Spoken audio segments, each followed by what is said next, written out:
that's largely because of 43. what she achieved in 2022, because it's not been a fantastic start to the campaign for the Lancashire Rose either. But Fallon Sherrock down to 110 after 12.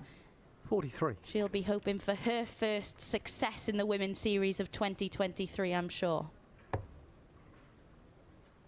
Yeah, not the best leave from it, but she has got plenty in hand. It's a 57. slower start from her opponent. Probably playing to type, to be fair, in this opening leg.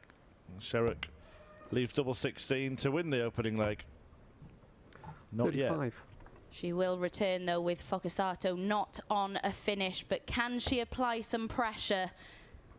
We know what Fallon Sherrock does with that said pressure, and she does get the treble 20 bed.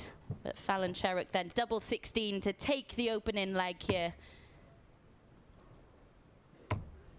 She comes inside, so just an adjustment up, and she does pin the double 8 to take the opening leg there in 21 darts. Fallon Sherrock, of course, sits 47th on the Challenge Tour order of merit at the moment. We saw her here in her hometown of Milton Keynes last weekend. She did have a run to the last 32 of Challenge Tour 10. She also averaged over 98 against Ryan O'Connor in event 13, so she has been putting in some really decent performances of late. Yeah, and she had disappointment at the last set of Women's Series events, but since then she's had the runs that Abby's just mentioned, and also, of course, became the first female to hit a 9-dart finish in PDC darts.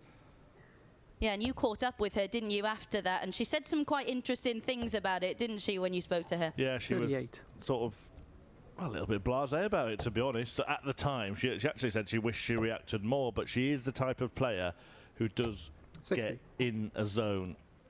And it's just full focus from Fallon when she's playing at her brilliant best. And she kind of didn't realise what she'd achieved until the match was finished. In fact, until the opponent was trying to, like, celebrate with her, and she was like, yeah, calm down, mate. Yeah, I found that quite interesting when she said to you, I just expected to feel something more than I did. And it's like, well, you've achieved so much in this game that maybe hitting a 9 in a PDC event, just, you know, it's water off a duck's back for someone like Fallon now. Yeah, and to be honest, most things she's achieved, she's done in full view as well, where that was sort of, you know, off stream, behind closed doors. 60.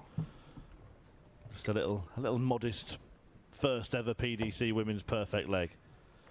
Now, just in terms of this tournament, I've just been looking through the draw, and big 46. opening round match. Rhiannon O'Sullivan has drawn Mikuru Suzuki in the opener. It's an open draw. There aren't any seeds in the women's series yet. That may change in years to come, but it means that you can run into anybody at any time, and that is a real toughie for that pair of players. 73. Yeah, I was going to ask you about that, because I've thought about it a lot in the build-up to this and, of course, the first weekend. Do you think, in terms of this product growing and developing further, do you think making this a seeded event is crucial going forward? I'll come to that if she misses this treble 20, which she has. So I think, yeah, I don't think they can change it halfway through a rankings cycle, but maybe at the start of a new season 54. it's something they'll bring in. They'll have a full 24-event season to go off for seeding, so I think it might be fair to do it from the end of year rankings from this year. Yeah, and I think the argument against it would be that, you know, you'd always have the same players in the final, but I think with so many players now up in their level, I think it might encourage them to improve even more. But Fochesatto there. Oh no. No score. Well, she was deciding for so long what to do, but she went really the route that could cause that problem. Yeah, she should have gone down there, really, shouldn't she? And you could see that indecision really cost her. That's the last thing she wanted there. You can see her shaking her head in the back of shot.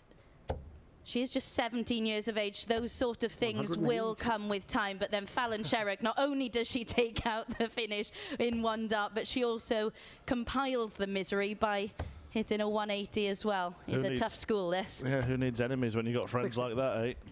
But yeah, she was on 76. She got the 20. She was pondering what to do, decided to try and leave double 18. Had she gone 16s and hit the treble, 80. she'd have still been okay. So just a little lesson for Aurora Fochesatto and for anybody watching. Just to go back to your previous point as well, Lisa Ashton against Anastasia Dobromyslova, another first round match. Yeah, Rhian Griffiths against Robin Byrne. not too shabby either. We've got some players who, of course, are developing all the time, like Noah Lynn van Leuven. She's taken on Lorraine Hyde, who's more than capable of producing an upset. That should be a tasty clash. And Fallon Sherrock on 101 after 9. And double 16 just about found the 9 bed. 69. So. Yeah, it could easily now just completely knock the confidence of Fochesatto, because she'd put herself in a position to snatch a leg of Fallon Sherrock. And in these short races, if you can do that, you're in with a chance. 46. But maybe the hangover is evident in this leg, and game shot. That paired with the relentlessness of her opponent, who's just produced a 13 darter to rub salt into the wound. Yeah, it's one of the biggest learning curves, isn't it, when it is just first to 4 legs, that if you do make an error like that and let it fester, you've not got much time 55. to really deal with it and get over it. And now she finds herself 3-0 down, and Fallon Sherrock is finding the red bit. Yeah, of course. 100. 2 events today, and the last thing that anybody wants to do in any first of 2 big sporting events is get beat 4-0. Indeed. And we mentioned, of course, Fallon Sherrock. I do think we have to say as well, in that rolling order of merit for the match play, of course, she did miss 4 events in August because of the World Series, so she did miss out on 100. some prize money there as well. But in the first Women's Series weekend of 2023, just the 1 quarter-final reached, so she'll be looking to eclipse that. She almost missed more as well, didn't she? Because she came back for 29 from one of the World Series events, one of the more local ones, if you can call just the same hemisphere, basically. But she actually said afterwards she wished she hadn't bothered. She was absolutely shattered on the Sunday that she did play. Yeah, and you do wonder, of course, because Bo Greaves had started to feature in those events as well, how much of a factor that was in her decision to 85. turn up for that Sunday. But we were commentating together when her and Bo were having that famous fight at the time, seemingly to make it to Ali Pali. Both of them got there 98. In the end. 3 places up for grabs nowadays.